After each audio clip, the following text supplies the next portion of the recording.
Because you are live. We are live. Yeah. There's nobody on. One person's on. All right. Hello, whoever you are. Looks like we've really messed this up. Live and learn. I said when we started, we were on our training wheels, learning this stuff. 3 people. I'm here with Dustin Simpson.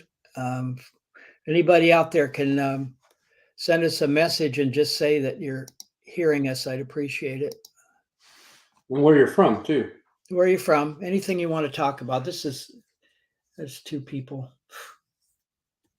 Yeah, we had to change the URL. Let me see if it's. So we went to go live this morning, and we had, for those of you watching, Yeah, we had some kind of technical difficulty. We had Chuck on there twice. yeah. A lot of echoes. So last minute, we had to rebroadcast it, and echoes. So last minute, we had to rebroadcast it, and echoes. So. Oh dear. Last minute, we had to rebroadcast it. Okay, we're getting that echo. Oh dear. 11 people on. We'll just give it a minute. We had to. We got L. Johnson from Oklahoma, or Virginia, Oklahoma. That's like I lived in Nevada City, California, which is up out of Sacramento, and the signs coming up Highway 49 out of from Highway 80 say "Welcome to Nevada County," and people thought they were in the state of Nevada. And if you get on Google Earth or Google Maps and you look at Nevada County, California, look it up, and you'll see that it's shaped like a derringer. And the story goes that when the state of Nevada came along, Nevada City, which at one time was the 3rd largest city in California during the gold rush, it's just almost where gold was discovered. And so that's how then they adopted Nevada County on this county. Then when the state of Nevada came in, the people in Nevada County felt that they stole their name. And so they formed the county in the shape of a derringer pointed right at Nevada. So if you look at it, I'll tell you, it's very, it does look like a derringer. I don't know if that's true or not, but it's a good story. We got, looks like Dave from Dallas is on, from Texas. Hi, Dave. Dave's my old friend, and he's got a new podcast that is so good. He's with KLIF, and I think you do the morning show there on KLIF, Dave. Dave and I have known each other for so long, and I think we've only really known each other by email or phone or whatever for. I think we've only met a couple times, and Dave actually wrote for RV Travel for a while, and people in the Northern California area will remember him as the host as on KFBK for so many years, which was talk radio in Sacramento. And anyway, I always tell the story that when Rush Limbaugh started, he started at KFBK, and Dave warmed the seat for him in the morning. So he's got some unusual history. Anyway, it's great to see you, Dave. Somebody got married there. Our house 1 year for dinner. Did you get married in the Episcopal church up the street there by any chance? It's the most beautiful little. If you look at pictures of Nevada City, if you got married in Nevada City, the little church is at the top of Broad Street. That's right. I did come out to your house, Dave. You tried to fix me up with somebody. That's right. I forgot about that. How long ago was this, Chuck? Oh my God! Before you were born, almost. Yeah, before you were born. Well, we invited a bunch of people. How many years ago was that? Huh? How many years ago was that? right about when you were listen, your mama was still buying you diapers. It'd be funny if you have like an old girlfriend that accidentally came on, you Oh, know. it could happen. How about a child that you don't know about? Oh Oops. yeah, that'd be Um, uh, Facebook people, you have to. There's a little thing you put in there if you want us to know who you are. So if you didn't do that, then just say your name. And we're just here to chat today. And here we got this late start. There's only 14 of us. That's why I'm not really publicizing this too much, because this is amateur hour for a while. We'll do this every Saturday. I was going to just do this with our subscribers. Those people have donated to the cause here, but we're not good enough yet. So we'll just thank you for joining us and riding down the street on our training wheels. Um, uh, Bob from New York, Debbie from Renton, Texas. Hey, tell all your friends about this for our viewers. We're going to be on here for another hour. And Mike, missed seeing me at the Hershey RV show. Yeah, I go about every other year. And, it's really interesting. The Hershey show, for those of you that go, and a lot of you do, it had about, this year, I think they got about 50,000 views or 50,000 visitors. And that's called the largest RV show in the United States. Well, a show just finished in Italy to give you an idea of the popularity of RVing in Europe. And it had, I think, 111,000, somewhere right around there. So more than double what Hershey had, the biggest show in the United States. And then the big show every year in not Cologne, in Germany, brings in a few 100,000. RVing is not just an American thing. It's big in South Africa, of course, Australia and New Zealand. And I have spent a month traveling New Zealand in an RV, a rented RV. It was New Zealand is incredible if you ever get a chance to go there. The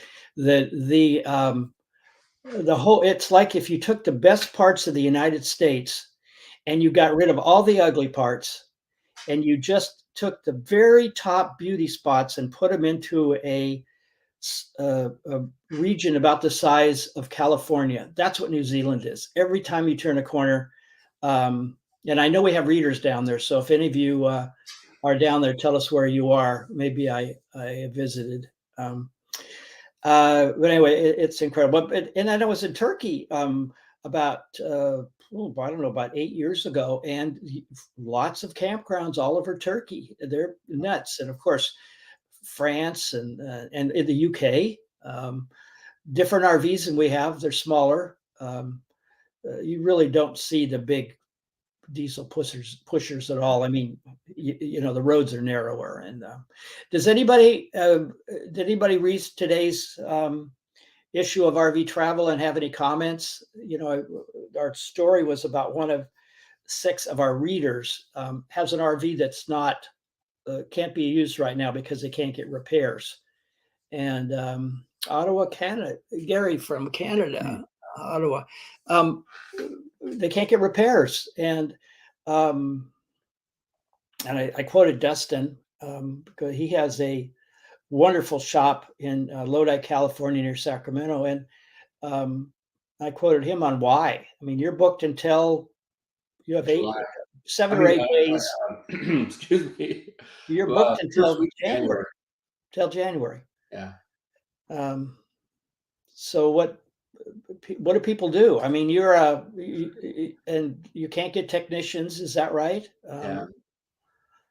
So what's sad is like every day. So we don't do a bunch of different manufacturer warranty work for different reasons. And in that article that we released here a while back, I think it actually came out today, the part 5, which is about what the consumer can do or advice to the consumer. So all the phone calls we get every day are people that are calling saying, hey, I purchased a new RV. I can't get it into my dealership, or they purchased it out of state and none of the dealerships in the area want to help them. Yeah. So, I mean, it's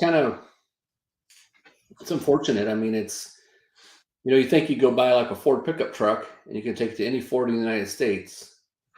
they don't care who you bought it from, but the RV industry, until it makes some changes, but Well, everybody thinks if you buy it, everybody knows if you buy a Chevrolet or you buy a Ford, that you can go to any Ford dealer. If you break down on the road, whatever, just get into the local, get your tow service, take you in. But there's no such agreement between dealers, right? I mean, they don't have to honor. If you bought from somebody else, they can just say, "Did you buy here?" Then we'll squeeze you in. But if I mean, you obviously are not affiliated. You're not a dealer, so you don't have that issue to ponder. yeah, Um, we try to help everybody that we can, especially if they're in transit and they're traveling through. But again, it creates a domino effect. So yeah, yeah. when you're Well, booking so far out and somebody, it just causes the dominoes to fall. So somebody wrote today. They were talking about the amount of money that was being paid in their area for something, and how high it was. And you were talking about you and Ashley went to a Chipotle's the other night, oh yeah, and they had us tell about that what was it going was on there. it was Panda, and so we went to Panda Express, and they basically have a sign in the window that says now hiring $20 to $30 an hour, and then managers make anywhere from $35 to $40 an hour. And so, being a small business, I mean, we employ, counting myself and Ashley, we employ 11 employees, and the to be able to start somebody out at the 20, that's kind of the norm now, Mm, high school, but still, it's it's unrealistic expectations. You have kids come in and go, I want $30 an hour to push a broom. You know, mhm, I mean, when I started out at minimum wage, and you know, I'm not in my 50s yet. I'm late 40s. I started out for 265, I think, an hour, mhm, and that was back working for McDonald's. yeah. Yeah, high school.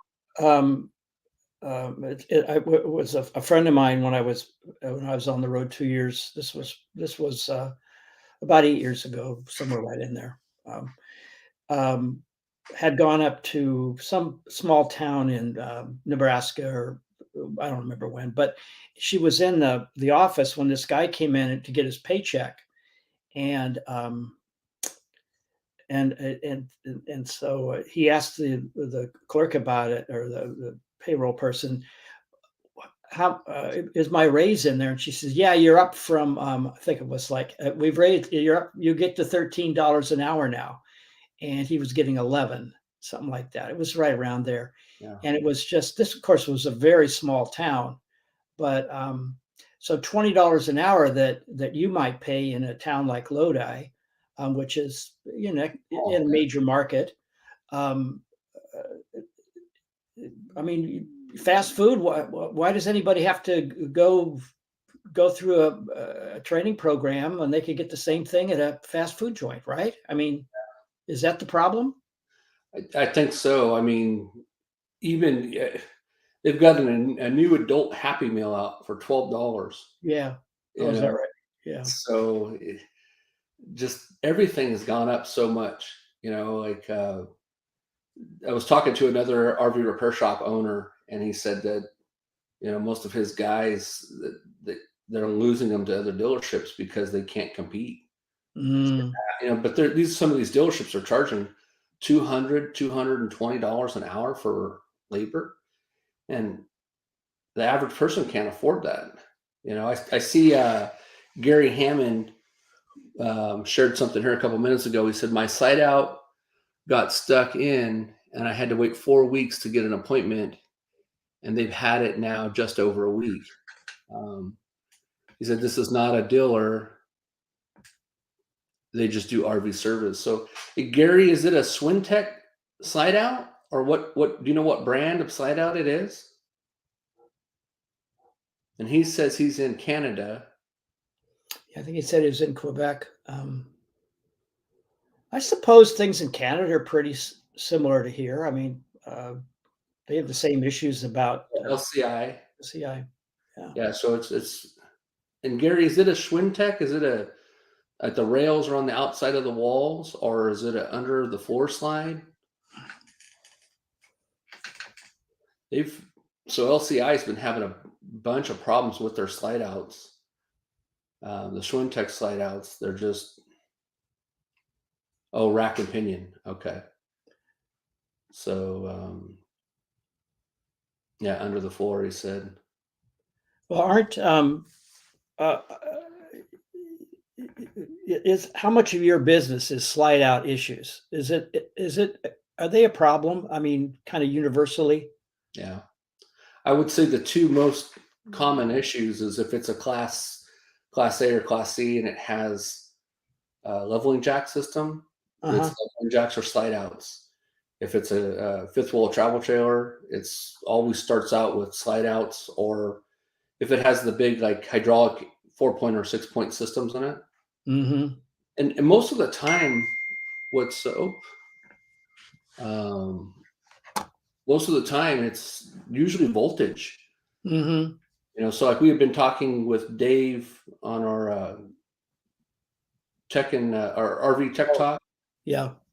and somebody will call in and they'll say, "Hey, my slide out's not going in and out."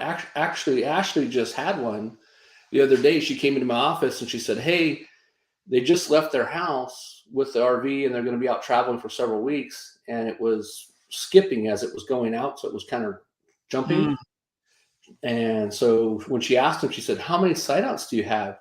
And they had three. And by the time they got to the third slide out, that's the one that was skipping. So mm, after we said, well, the first slide out ran out correctly, the second one and the third one, well, by the time it got to the voltage, they weren't plugged in. So by the time the batteries got to the third slide out for the draw on it, that room was actually ratcheting. So we told them, hey, when you get to your campground, plug it in, let it charge overnight, and then check back in with us. Just let us know.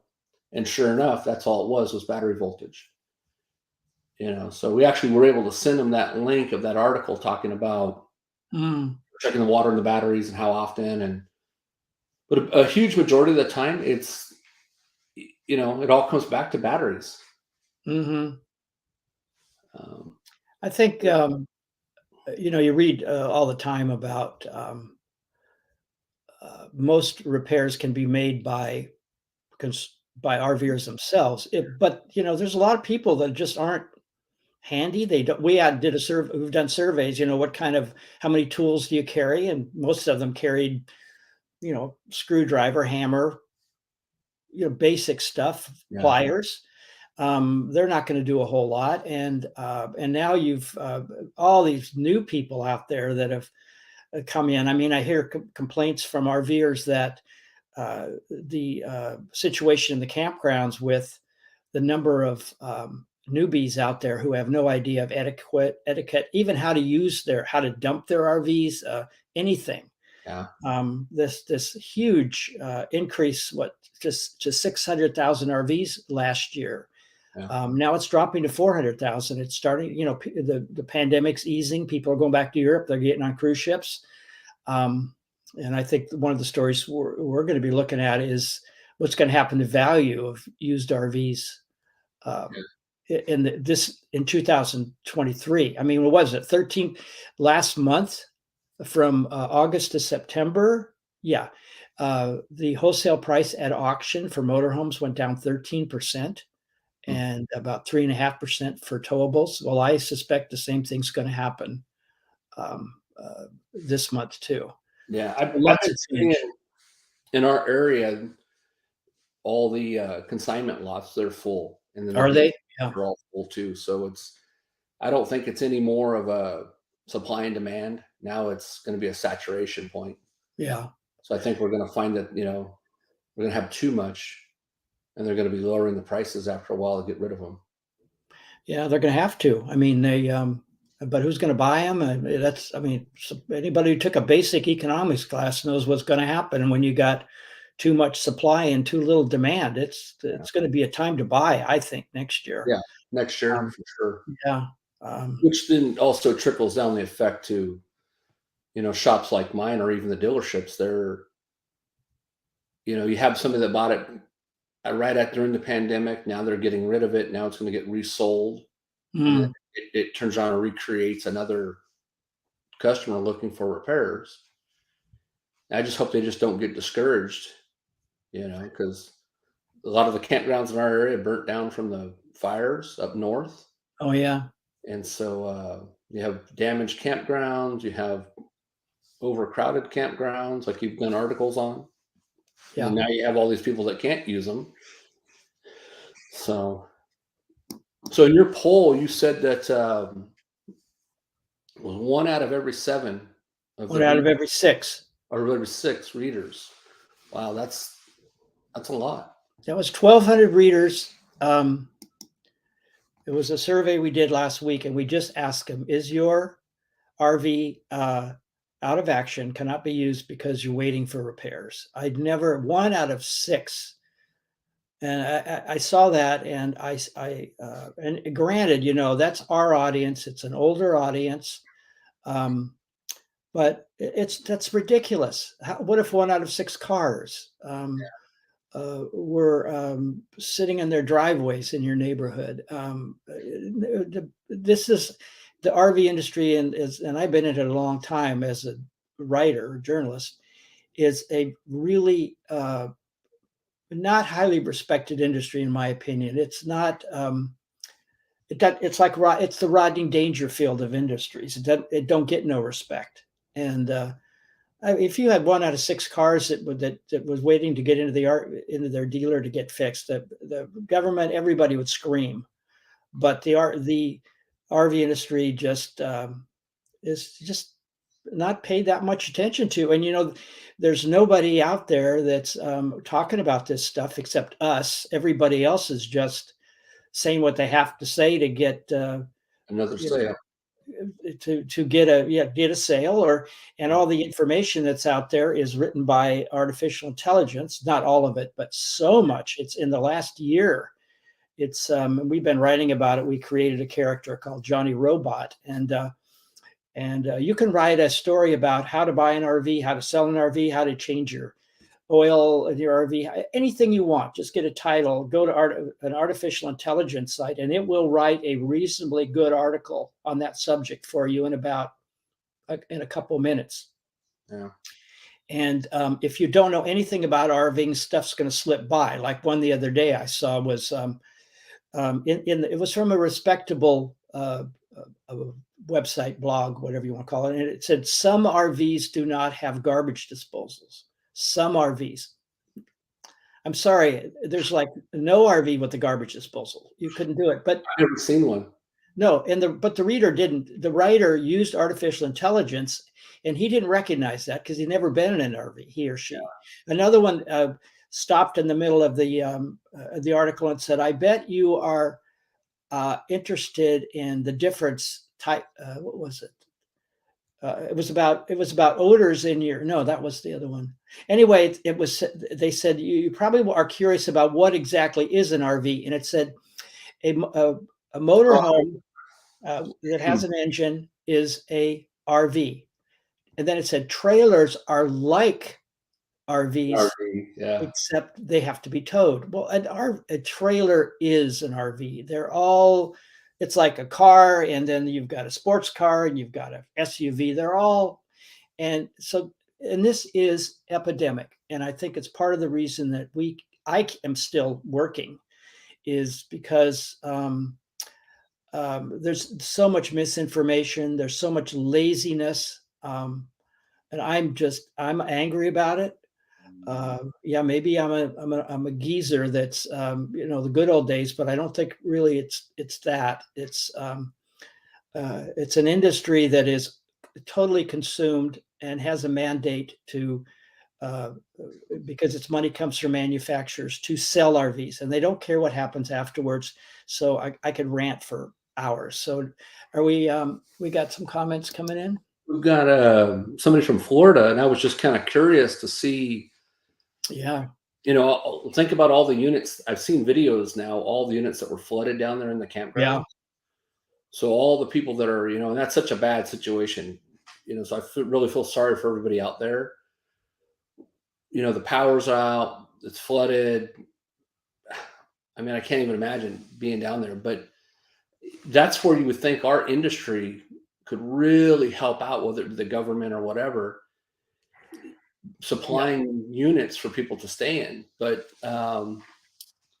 if you're listening down there in Florida, anything, have you seen anything, or was your RV affected by the weather? Um, you know, I think Dustin, with the problem that I've already read about it from, is that some of these flooded RVs are going to be dried out and sold, cold, and yeah, people are not going to know. So they're going to have to be awful careful. There's going to be a lot of flood, and if it's been flooded, I mean, you would know what's happened if an RV is sat in water for a yeah, while. What's going to happen? What's that roof going to look like? yeah. Um, There was a the news article on Tesla where the batteries were getting corroded from the salt water and they mm, were catching on fire. So I oh, don't know if that would be the case on an RV battery, but there's well, it's I mean, regardless of your situation in Florida, ED Watts. I don't know what E stands for, but were you affected by the storm? Do people you know, are they affected? And where are you down there? Actually, I mean, I'm sure some places weren't really impacted, yeah, but it's a terrible situation. The people in I went up to Paradise, California, here about 3 months ago too, because it was devastated in that campfire. And I happened to live near there for a while, same elevation, and it was horrifying to see. It's been what, a couple years now, but all these driveways going down the street that used to go into a house, and playgrounds in the backyard from kids, and swimming pools in vacant lots that were once at the back of somebody's yard. yeah, And hey, the people that got out of there that had RVs, they were lucky they had a place to stay. So whether you're in the area that's of floods or tornadoes or fires, there's a real advantage to just having a having an RV RV. to escape to. Yeah, Uh, I uh, you know, oops, I've wrote a bunch of different posts on my own Facebook mm, groups and stuff, just as a reminder, saying, hey, no matter where you live, is your RV ready for an emergency? hmm Whether it be canned goods or, I joke and say if you're a prepper, but if you can be ready to go, no matter what, even if it's a power outage, a storm, whatever the situation, having an RV, I think is a plus to be able to leave if you need to get out of where you're at. we we asked our readers a few years ago. We asked them about that. How many of them And Uh, then, how long would it take them to get their RV ready to go? And it was surprising the number that said yes, they could be out of there in an hour or two. yeah, Um, what's Mike says Thousand Trails and Encore reports that 14 parks are now closed in Florida. And are they permanently closed, Mike, or are they flooded out, or the there's going to be plenty of parks down there uh, that are going to close and never open, and there's going to be others that are just going to keep rebuilding. I think that KOA out on what is it out there? Anyway, I can't remember, but they just keep opening and closing right out there on the coast at sea level. And um, but yeah, Thousand Trails heavy in Florida and in the West Coast, the Northwest especially. Um, they're vulnerable like everybody else. So anybody got anything to say? We got 22 people out there somewhere. Do you want to talk about? We talked about that. What were some of the things we talked oh yeah, about? Um, because they think they're going to rebuild. Yeah, if you have any questions, even if it's a basic repair question or a concern in our industry, mm, I mean, kind of like Chuck's been a great resource for me, and I've learned a ton from just belonging to RV Travel now. On my own side, I'm always trying to share information because, like I said, if we go purchase a new RV, there's so much that they don't tell you when you're out buying it. whether it be maintenance and then, things to talk about, like you talked about, Chuck, having what tools. So having a tool list, having, the unit ready to go in case there's an emergency, besides going out and enjoying it and having fun camping. But there's so many people I'm seeing now that are living in them full time. I would say 50% of our customers live in them full time. Really? Yeah. Wow. And they're either traveling in it full time or they're in a campground living in it full time. Yeah. Well, that's a whole other subject too, that we've had that crowded campgrounds uh, column by Nancy Dixon now for probably a year. And she has no problem getting stories about people having trouble finding campgrounds. Now, of course, there's many people that have no problems. They live in areas that aren't so populated. They don't need to have all the fancy stuff. They don't need. They can just go out and boondock. But there's a lot of people that are electricity dependent. They want to, and they're living. They have to live in an RV park, and so they're. So the RVA, interestingly, told the Washington Post here, about a year ago, that 1 million people are living in RVs full time. Nobody knows, but of course, the RVA should never have said that, because right on the RVA's website it says RVs are for temporary living. Um, Yeah. and that's because they can be built to a lesser quality than a mobile home, or something that is um, meant to be lived in full time and not moved. So, there's all kinds of little things like this. But you've got you got a industry that just really is absolutely focused on selling RVs and doing everything they can to Yeah. sell them, and it doesn't matter what happens to us afterwards. And I'm not against the industry, but I just think that there's so much they could do. I mean, I always tell the story of uh, Bill Piper, who was the inventor of the Piper Cub, and what he did when he started Piper is he or his representatives went out when he built this little airplane that was the under $1,000. He was the Henry Ford of aviation. And he went out and he sent his guys all over the country to lobby little towns to build airports, because if there's no airports, people couldn't use his products. Well, this is what it's coming to with RVing, and I get letters from people who are quitting because they don't want to book their reservations a year or two ahead. Um, who knows what's going to happen in that time? Health issues, somebody gets married, you got to go to their wedding. You can't be in Missouri if they're getting married in Oregon. I guess you could fly, but you know what I'm saying. Yeah. Here's Deborah, need new used furniture. In motorhome as current furniture is worn out and ripped. You don't know where to start. Well, there's company. Well, where would they start? I mean, how do you know what's and RV furniture is not created equal, is it, Dustin? No. So, Deborah, as far as like your furniture, on every furniture, there should be what's called a data tag. And you should be able to look up that company and contact them if they're still in business. And they should have I should call it a seat cover kit. May not be for like a couch, but for like the captain's chairs and stuff, they'll have where you can order that. You can contact any local upholstery guy. They're gonna, they'll be able to help you, but they're gonna have to hand make all that because they don't have any patterns. If you're gonna buy new furniture, there's places online, rvfurniture.com. You can check with any of your dealerships.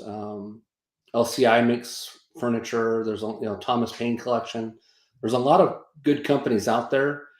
You just have to check on the quality. So I would tell you, like, even if you're going to an RV and you're going to go sit down in the products first. So if you have an old unit and you want to get a new piece of furniture, just like we would do in a furniture store, there's not, or say stores that have, you could go in. So go pop into a dealership, sit in some of the chairs. Oh, this is comfy or not. And same thing, get that information off the chair, and that'll help lead you to which company to buy and what product that was you were sitting in. Yeah, I think Gary says door side is always a concern. Yeah, that is if you're Door buying new size. furniture. You know, I mean, these residential refrigerators, I know they have at least a lot of Yeah. them. They have to take them out the front window. They have to remove the front window to take them out to work on them. Now, yeah, that's a big issue. So a lot of times, so those are all put in those double refrigerators. Those are all installed in the slide out before the slide out gets put in the coach. Um, and then now you're getting to where you see solid one-piece windshields versus the old style two-piece windshields. And usually you have, like, if you came in, Chuck, and you said, hey, I need a new refrigerator, and it was a residential and it was bad, we would having to call in a glass shop that specializes in that to remove the windshield. And most times they won't remove them without having an extra set of windshields there in case something breaks going in and out. And they're wanting to have replacement gaskets because they won't guarantee that they won't leak. So So now you're having to replace the gasket as well as have, windshields there on standby just in case they break. And so, like, we don't sub them out anymore. Most of the glass shops in our area, they won't touch a windshield. None of them do any dual pane windows. So I mean, so what do you do? Yeah. So you'd have to remove a slide out, take the slide out of the coach, which could take you easily 4 to 8 hours. So the Wow. wood trim that goes up and around the slide out, we refer to that as the horseshoe. And so all that wood trim would have to come out. You'd have to mark and scribe everything so you know where to put everything back, all the locations. A lot of measurements come into play that you have to record down. And, if depending on what kind of slide out system it is, if it's a Swintech or if it's a under the floor system, you just have to take everything apart to get that room out. And you're talking Wow. multiple guys, forklifts. I mean, it's a lot of work. So it's not, even if you want to take the current refrigerator you have out and say you wanted to, like, expand the wall to put in a full size residential, I don't recommend anybody do that. Lawrence Espinosa, he's going to buy an RV. What do I need to know? Tips. Okay, I'll give you mine then Dustin, you do. Mine is do not buy on impulse. Think about it. Do not fall in love. It's just like being a teenager and falling in love with the first uh, girl or boy that you find, and this is it. No, that doesn't long term. That may not serve you well. Sign up for our beginner's guide to RV newsletter at rvtravel.com. Well, I think I got the, you'll find it right there. And read that, read everything you can. Let's see what else. Do not finance for 20 years. Do not, because almost no matter what you do, you are going to be upside down in your loan. And if you want to sell it in a year or 2 or 3, you are going to have to come up with money. I got a letter from a woman once, and she and her husband bought a very expensive diesel pusher. I mean, one of those ones that cost hundreds of thousands. He died, died suddenly. She was left with this, and she wanted to sell it. She went to, I don't know, a dealer or wherever, and they said, you can sell this, but you're going to have to come up with, I think it was $50,000 or $80,000 to pay off the loan. Yeah, and a lot of people find $5,000, $10,000. They're going to have to. They can't sell it for what their loan value is. So don't do it. And whatever the monthly payment is, just double it, because you're going to have it, maybe triple. I don't know, but double it. You're going to have because of mechanical everything. It's awful. These RVs are not meant to last 20 years. Think about how old your kids are now and think about them being 20 years older. That's how long you're going to, you get one of these trailers to camp with your children, and they're 5 years old. You're still going to be making payments when they're 25. They're out of college. Yeah. And that's what's going on. That's not right. And that's what everybody goes, oh, I can afford 150 a month, or I can afford 800 a month. Well, can you 5 years from now? One of you loses your job, the economy changes, who knows? Yeah. So be careful and read RV Travel. Make sure you're getting our newsletter. We write about this all the time. And come to all these seminars, different seminars we're putting on like this. Once we get rolling, get off our training wheels, then we'll show up on time. Yeah. Lawrence, what type of unit are you looking for? Are you looking for a motorhome, travel trailer, or fifth wheel? So one of the reasons I started all the groups that I have on Facebook is basically to help the consumer. So we do like free exterior evaluations on coaches when they come in, but we've done a lot of videos on YouTube for somebody that's just buying a new coach on our website. And I don't know if you have that or not, Chuck, but it's CaliforniaRoofSpecialist.com. If you go on there, I have a drop down that's just for purchasing a new coach or a used coach. New or used buyers, I think is what we call it. And there's a couple of videos on there that you'll see what we're seeing when we walk through a unit. But do your research, look at, all the stuff you can't see. Everybody goes inside and, like Chuck said, falls in love. Oh, look how beautiful it is. And we had just wrote an article a week ago, I think, about carpet. So people will go in and they'll go, oh, look how beautiful it is. The outside looks nice, but I really don't like the carpet. And then they'll call a shop like ours to find out how much it costs to replace carpet. You're talking, thousands of dollars, depending on how many side outs it has. So roof sealants, it's not like you spill a bottle of water and you see it immediately. Look at real clear all your moldings, your insert moldings, your roof seams. Is there any cracks or separations? Have somebody go on that unit and look at it. And there's RV inspectors out there, but try to find a good shop or a small shop that you can trust and ask them to show you pictures. Yeah, the thing is, when you buy an RV, that most people just they fall for what the industry they call the bling, and that is they fall in love with how the floor plan or everything. But it's like Dave Solberg, who does our Ask Dave, who's a authority on RV repair and maintenance, and how to buy an RV. And the carpet can be really cheap carpet with 12, I don't know what the numbers are, but 30 threads per inch or something, or 12 on a cheap one. Yeah. The foam in the mattress and when you sit down on the dinette, the foam is might feel real good, but it's cheap. It's not going to last. Then you got another one that maybe is a little softer at the beginning, whatever, and it will last, but you go, no, that's. And Dustin, you were talking about the decals on the side of trailers. Oh, yeah. Actually, the cheaper trailers put on cheaper decals that won't last as long.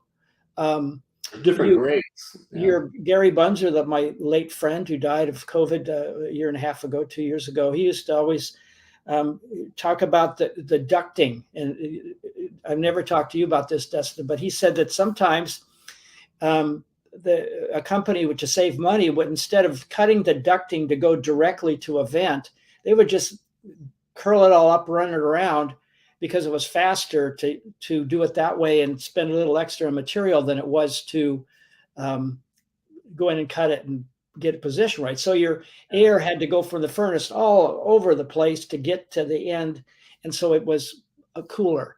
I think you've got, and Dustin, you've probably got all kinds of other tips, but the thing is, what an RV looks like. You can have one RV here and one over there, and there might be a $50,000 price difference, and you look at them and you go, what's the difference? And yeah, there's a lot in the difference. Yeah, and the salesman will say you're just paying for the name, right?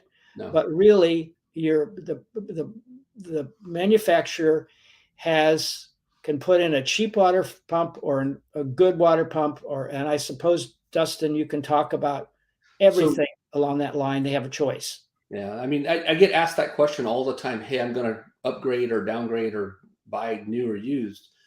What's some of the things can I look for? So typically, it's just like if we went to go to Home Depot or Lowe's, as far as equipment, if we were going to go build RVs, there's only 2 to 3 companies that we can buy anything from to build an RV. So, like you said, Chuck, I'll joke and say, yeah, it's just the only difference to me is the name on the sticker. Whether it's a Keystone or a Forest River or a Grand Design, it's just a different decal to me. But the quality, there's somebody that's building it slower, that's using better equipment in it. Look at your plumbing. What type of water lines are they? Are they red, white, and blue? Are they all white? What kind of fittings are on the water lines? What kind of faucets is in it? What kind of drawer hardware you have? Pull out the drawer and look back behind the drawer itself and see what kind of drawer guides or rails did they use. And then the tattletales is, how did they mount them? So, Chuck, you've had RVs that's had plastic drawer guides in the back brake, right? And what? Plastic, the drawer guides in the back of the drawers, behind it that hold the rails. Did it have I, any broken? no, I don't know. Maybe you're talking to Gail about that. I don't know. Okay, so there'd be a plastic receptor that's holding on the rail to keep the drawer guides sturdy. Well, those shake and go down the road. Yeah. Sometimes people will come in and they'll say, "Hey, my drawer broke." When we pull the drawer out of it, we'll find that the manufacturer stapled the plastic support in the wall instead of screwing it, or they've only used 2 screws instead of 4. So really look at the detail. Don't be afraid to not, peek behind a false wall. Like you were saying about water pumps, is it a 2.5 gallon per minute or is it a 3.8 gallon per minute? I mean, there's tons and tons of details. Insulation, paint. I mean, it just goes, I could talk for hours on it. It just goes on and on. But really look at the hardware, look at the plumbing, look at the electrical. You were talking about vents. So whenever we're pulling down an underbelly or we're behind a wall, you're right, Chuck. Some of that ducking is just all over the place. And they'll find that once we resecure it or remove some of it or give it a straighter shot, they get so much more pressure and heat. So I mean, it's just, there's a lot of room for improvement. Yeah. Gary Bunzer used to tell me that one of the things I remember him telling me was that the guidelines from the RVIA, which is the RV Association that represents manufacturers, it says you have to have so many plugs for every foot long the RV is, but it doesn't say that you can put all of those plugs in one place, really close, like 3 in the kitchen and none in the. And so they can, but by putting them closer together and not necessarily in the ideal places, a manufacturer can save on that wiring that you wouldn't see. Therefore, he can drop the price of his RV by X number of dollars. And they do that all over. These little, I mean, people go in and look at, if you go to an RV show and you just go stand in an RV and listen to people coming in, you'll and listen to them. They're really looking at the big picture kind of. I love the carpet. I love the colors. But they're not looking at the construction or, oh, that's weird. How am I going to plug that plug that's right down where my foot's going to be in the dinette? Or I got a CPAP machine that I need to sleep with. And look at, how do I get to these plugs? The only plug in the bedroom is across the room. So they don't look at that and then they get it. And so you really, I think you need to have a good checklist when you go in. I really never said that before, but because there's so much to think about, and everybody should, I remember I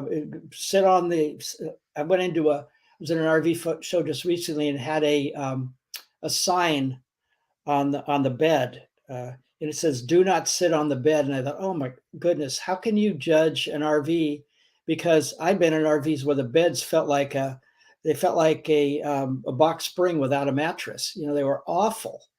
How could you know? And same with the couch. How can you sit on it? And can you rest your head, or is it so uncomfortable? And I had I bought a Winnebago View, a wonderful little RV on a Mercedes chassis, the Sprinter.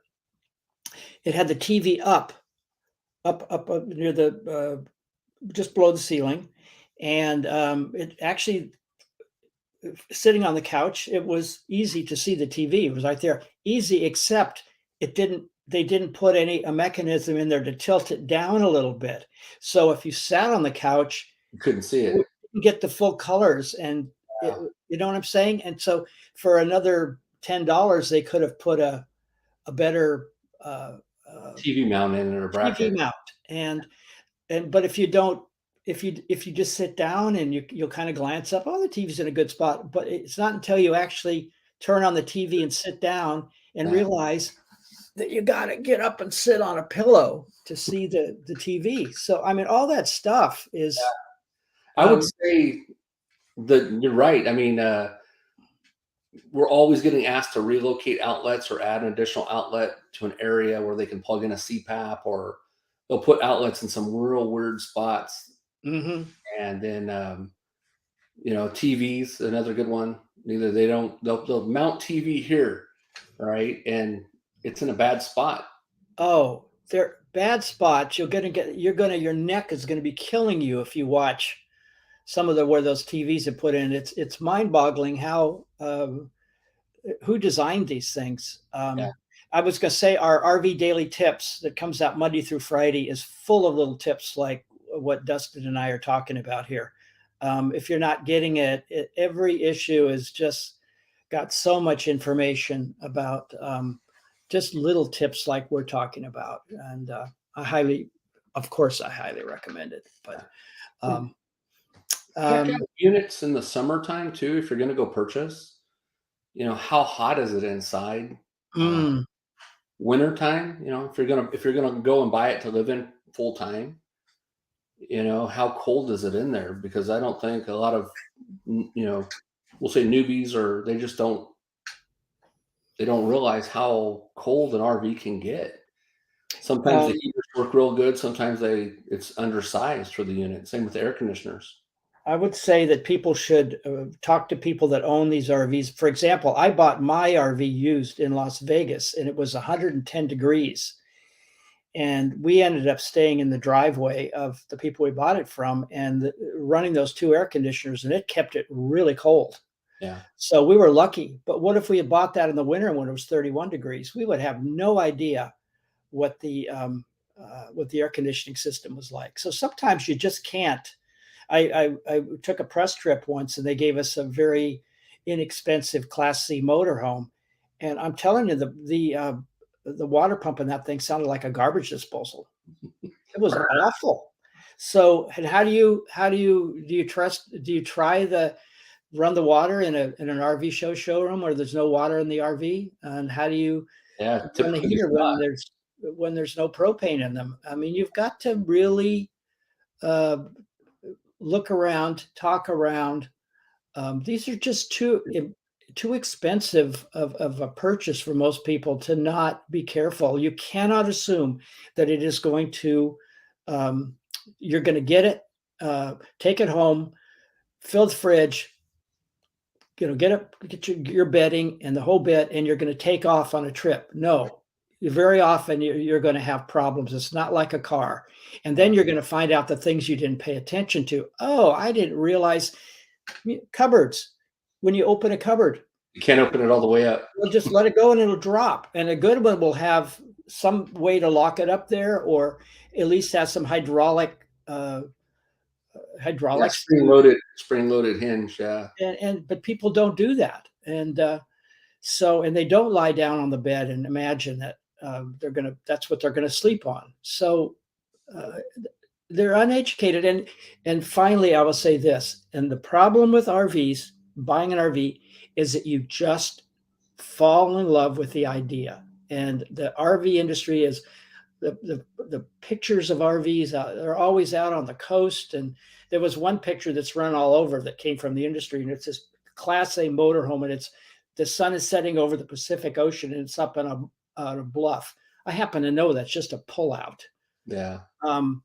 How often you get in one like that? Hey, when you do, get out your bottle of wine, sit outside, enjoy yourself because Oh, they're yeah. out there, but they're just not, you're not going to have that every night. You're going to be stuck in a campground 10 feet from somebody a lot if you need hookups. Yeah. And in the article that came out today too, Chuck, it's basically if I'm the consumer buying it, what should I do? So there's a lot of good bullet points in that. If everybody's watching still, uh, Mm-hmm. if you're getting say if you know somebody, they're going to go buy an RV and they're getting a walkthrough. If the guy that's helping you is not able to answer your questions, or they're not spending the time to show you how to properly use that coach, then ask for somebody else. You're paying for that. Yeah. What's this one? This is Oh, Mike. At the Hershey show, I saw Newmar for about 700,000. They only had 2 small kitchen drawers and closed closet that was 2.5 feet. Listen, this is not unusual. A lot of you think that everything would make sense. I went on a test drive with my friend Gary again, and we tested this new Monaco and took it out for half a day. Um, and when we got back, I said to Gary, I said, "Did you notice something about this?" What? He said. And I said, "Did you notice there's no clothes closet?" And this was a 36-foot Class A. And he said, "No, I didn't." I said, "There's no place to put your clothes." There was a couple of cupboards in the back over the bed that were very small that you could put some stuff in, but not very much. So we went back back inside the factory, and I talked to the designer of this RV, and I said to him, I said, "Is there some reason you don't have a clothes closet?" And he says, "Oh," he turned to the guy next to him. He says, "Didn't you put a bar over in the pantry?" oh Well, yeah. you either if that so you either have a pantry or you have a clothes closet. And this was an RV that was being sold for. It was an expensive RV. It was sold for full timing or seasonal RVing. The RV was discontinued in a year or so, but you just can't assume that these things are well thought out. Because we're so used to getting a car and everything is done just right. Right, yeah. So Talk it's not about that you can't find the right RV, but you got to look around and be sure. And certainly buying a good used RV is a great idea. The yeah. owner can tell you everything about it, and if it's been well cared for, um, then that's the way to go and save all that depreciation cost that in the first few years is just a killer in normal times. We're Yeah. actually about an hour into this. We'll live and learn. We messed up. Dustin, thanks for showing up. Anytime. Nobody else can make it today, and it's just as well because um, we didn't get this thing started the way we were supposed to. Those of you that stuck with us, thank you. Yeah. Probably would have had quite a few more, but we had to start up a brand new video stream, and some of the links out there aren't working. So I'm sure there's some frustrated people, but that's the way it goes. If any of you are real experts on this sort of thing, then doing these things and would like to volunteer with us, and perhaps one day it'll turn into something where most of us are all of us are volunteering now. But I want to see these things going all day long on different subjects. So if you're an expert on something and you'd like to either come on with us, we can bring up to 10 people in at a time and can join us. So if you want to come on and ask us questions in the studio, we can invite you.